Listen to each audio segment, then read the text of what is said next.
Hello everybody and welcome to this short video on why I bought a 2014 RS5. It is an absolutely horrible day, very wet, miserable and getting dark, so hopefully we can see the video okay.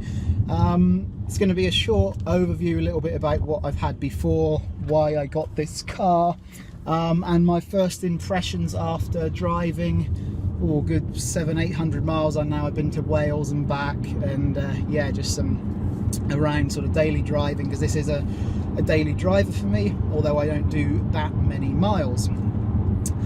So I'm going to take a step back actually and sort of talk about the cars I had before this.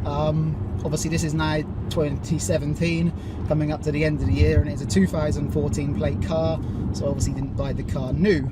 I bought it from Amersham Audi on their used approved scheme, and I'll talk about why I did that in a moment. So rewind a few years now, and I guess the sort of first, let's say, decent Audi I had before a mix of other cars ranging from Ford Mondeo ST220, Subaru Impreza, a few other quick BMW 330, E46. Then I got my first Audi, which was my Audi S5 2010 with the V8 engine, so it was one of the last of the V8s. And I absolutely loved it. It was a great car, absolute value for money, and the shape was excellent. So I had that for a couple of years. I kept it for 2 years, had that again from approved Audi, from Paul Audi. Great fun, 4.2 V8 naturally aspirated, similar I guess to the RS5. I had that. Why did I get rid of it? Well, I started doing some more miles and I thought practicalities, cheaper to run, let's get the Audi S3. And I've done a couple of other videos about the S3, and it was a great car. I had it for about a year and a half I guess, but one, they're very common. A lot of them on the road, understandable because they are a great all-rounder, hot hatch I guess. And two, it just, I don't know, it wasn't for me. I mean, I like small engine cars, but I was only having fun in it if I was driving it like I was driving a go-kart. I could say that best. Unless I was absolutely ragging it everywhere, it just wasn't special, it wasn't fun. It was kind of like driving, I don't know, any small three-door car, but with the added disadvantage of having extremely stiff suspension, which I really wish I'd gone for the magnetic ride option. So I had that. I didn't really, well, I actually lost money on selling that, obviously, as you would lose money from buying used on Audi Finance, but I lost more money than I'd expect on that car because I guess they're just two to a penny. There was probably other examples of lesser miles, although it didn't have many, probably 25,000 on the clock when I sold it. So I got rid of that. Rewind or go forward about 3 months, and I had a rather bizarre car that I'll show in the video now, that you might not think is kind of like me. It's the Volvo Estate, what was it, the V90, I think, V90 Estate. I had that as like a stopgap. Actually, I'd decided I was going to become sensible and not spend any money on financing cars and save up money for other reasons, and that lasted, I'd say, a couple of months. Unfortunately then anyway, my girlfriend left me. Yeah, depressing times, and I thought, what the hell, I'm going to buy a new car, and a car that I really want. You know, I haven't got a house that I own, but I guess I'm young enough that I'm not still quite worried about that yet. So I wanted this car, and after having the S5, I guess the logical progression was always to go for the RS5, because I absolutely love the shape, and the facelift obviously looks brilliant on the RS5 with the honeycomb grille and everything. It was just really tipping the balance of, could I actually afford it? Could I afford to run it? You know, I'm not one of these you know, I just have a normal job kind of thing. At my age, I don't have a you know, an amazing job that pays, you know, millions or anything. So I needed to sort of take care. Could I actually run it? Could I afford it in my current circumstances? And the answer is yes, kind of just about. Obviously, with the extortionate fuel prices and everything. So yeah, we got the I found the RS5, I think it was about 33,000 a few months ago now. I won't go into the financial deals, but I found it was a really good deal, and if anyone would like a bit more of an insight as to how Audi finance works in the UK and the structure for that deal based on this used RS5, I could do another video on that if you'd find that interesting, so let me know in the comments. But yeah, about 33,000. It had higher miles than I wanted on it. Had just under, I think, 50 before I bought it, but obviously full Audi service history, one owner, so that wasn't really. I don't know if we can just hear the exhaust now. I just open up a little bit down this road, and this is why I bought the car, you know, smiles per gallon, so to speak. I think on one of the supercar drivers channels, Mr. JWW, he talks about smiles per gallon, and I really am of that mentality. It does make me smile when I get in it and drive it, which I could really do with at the moment. So yeah, anyway, so I bought it about 33,000, obviously on the finance, and it had great spec. Amish and Audi are really good to me. It had a couple of things that needed doing. They put all brand new discs and pads on it before I got it, so it's absolutely perfect, in really great condition for its age of 2014. So this particular spec car has all the things nearabouts that I wanted. It has what does it have? Push button start. It's got the sports pack, the sport exhaust, the sports diff, the drive select, the suspension, or whether it's called the magnetic ride or the adjustable suspension. It's got the really nice Bang & Olufsen stereo. So it's got quite a lot of the things. The only things it's missing that I really would have liked, but it doesn't matter because I don't do too many miles, is the adaptive cruise control. Would have been really nice, and equally a reversing camera. I mean, even my Audi S3 had a reversing camera, and for some reason the guy who had this before spec'd it with auto handbrake, push button start, but no reversing camera, which is quite bizarre. But other than that, it's really nice, and it's black, you know, black leather in all really good condition. So why did I go for this specific car? Why? Because I did toss around with the idea of getting a newer S5, so they'd gone to the V6, but essentially I just couldn't bring myself to not have another V8 before they really disappear off the face of the earth in normal cars, and we're not going to see them in any more, let's say, RS5 Audis. The new RS5s, a V6 2.9, not too impressed with that, or the shape for that matter. I think the RS6 and 7 will keep the V8 for maybe one more generation, so I've been told by Audi.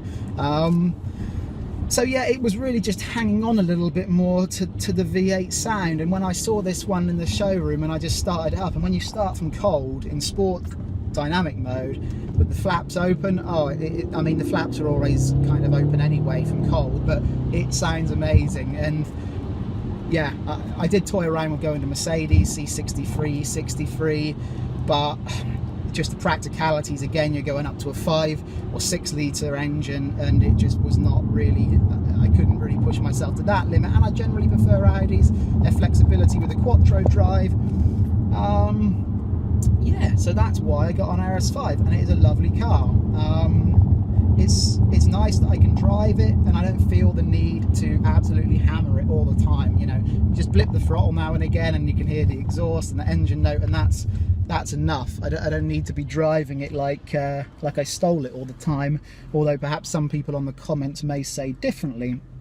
I think, yeah, in comfort mode, I mean, I've been to Wales and back, and, you know, absolutely great in comfort mode. I'll touch up on just the miles per gallon, just for those who probably, you know, like me, are buying a used V8 or RS5 and would like to know, because it does have an impact for someone who does have to budget each month. You know, I don't have so much cash that I can just throw petrol in the car like, you know, tomorrow. So yeah, miles per gallon in comfort, going up to Wales and back on the motorway, I got about 27, maximum 28 to the gallon. Obviously, as soon as then I started to hit some B roads, then that goes down. But on a motorway, 27, 28 potentially. That was sort of about 70, 75, I guess. Then yeah, that was about 27, 28. Then around town, Anywhere from 17 to 20 maybe. If you're absolutely hammering it in dynamic mode, 15 could be realistic, I guess. The amount of times I have it in dynamic mode is actually quite infrequent.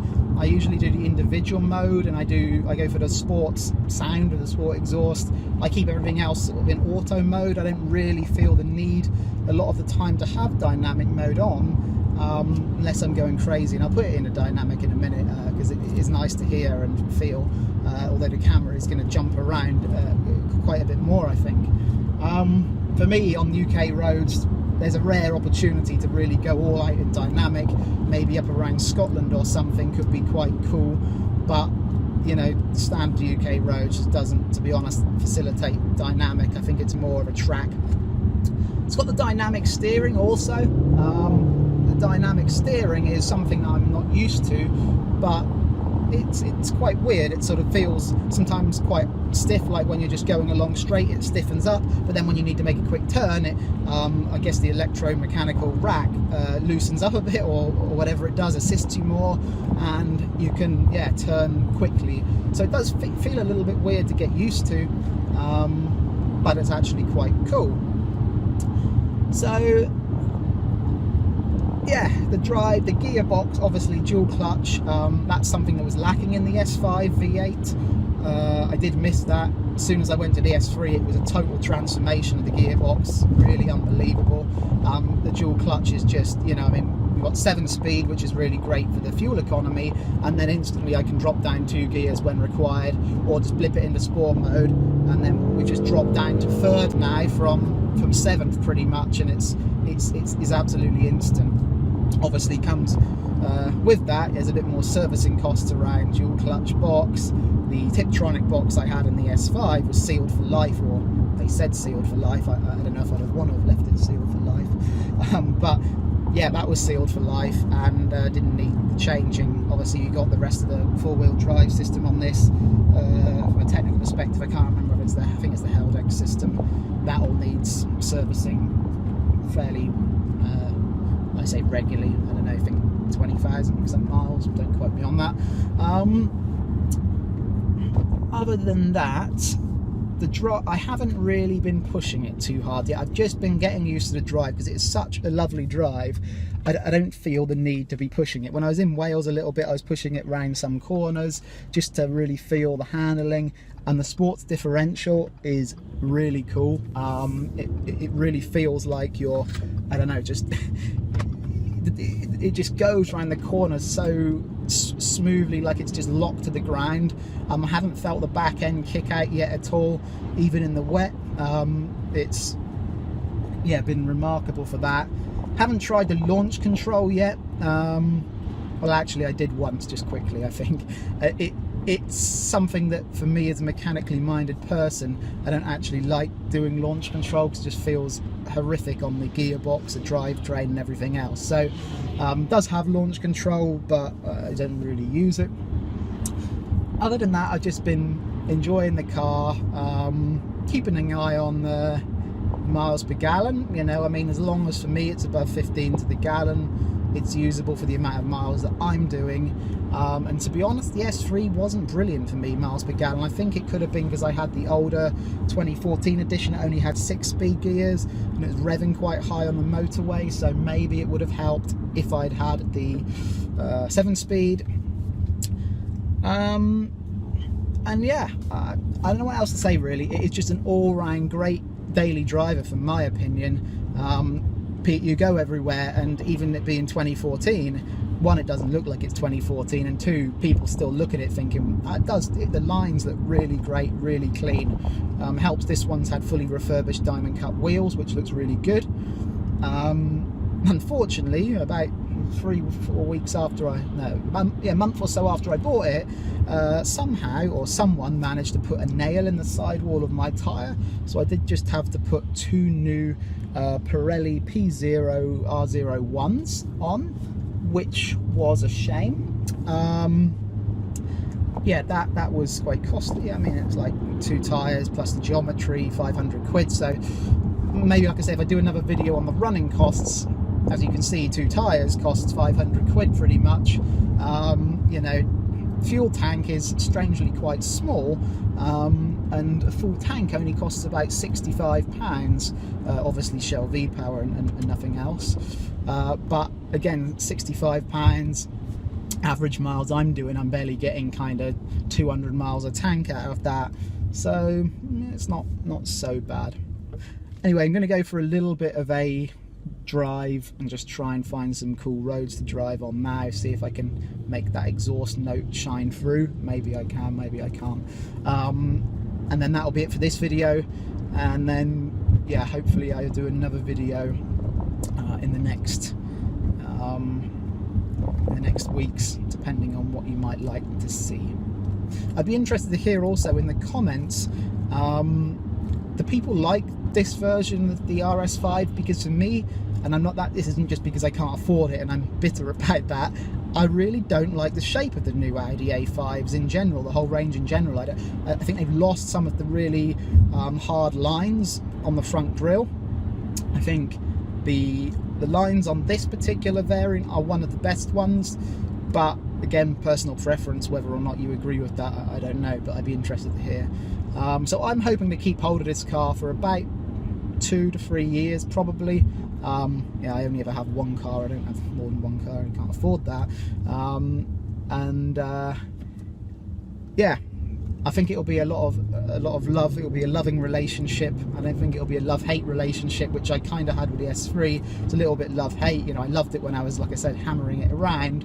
I didn't really love it a lot of the other times. So yeah, I'm gonna do some driving now and shut up, and thanks for watching.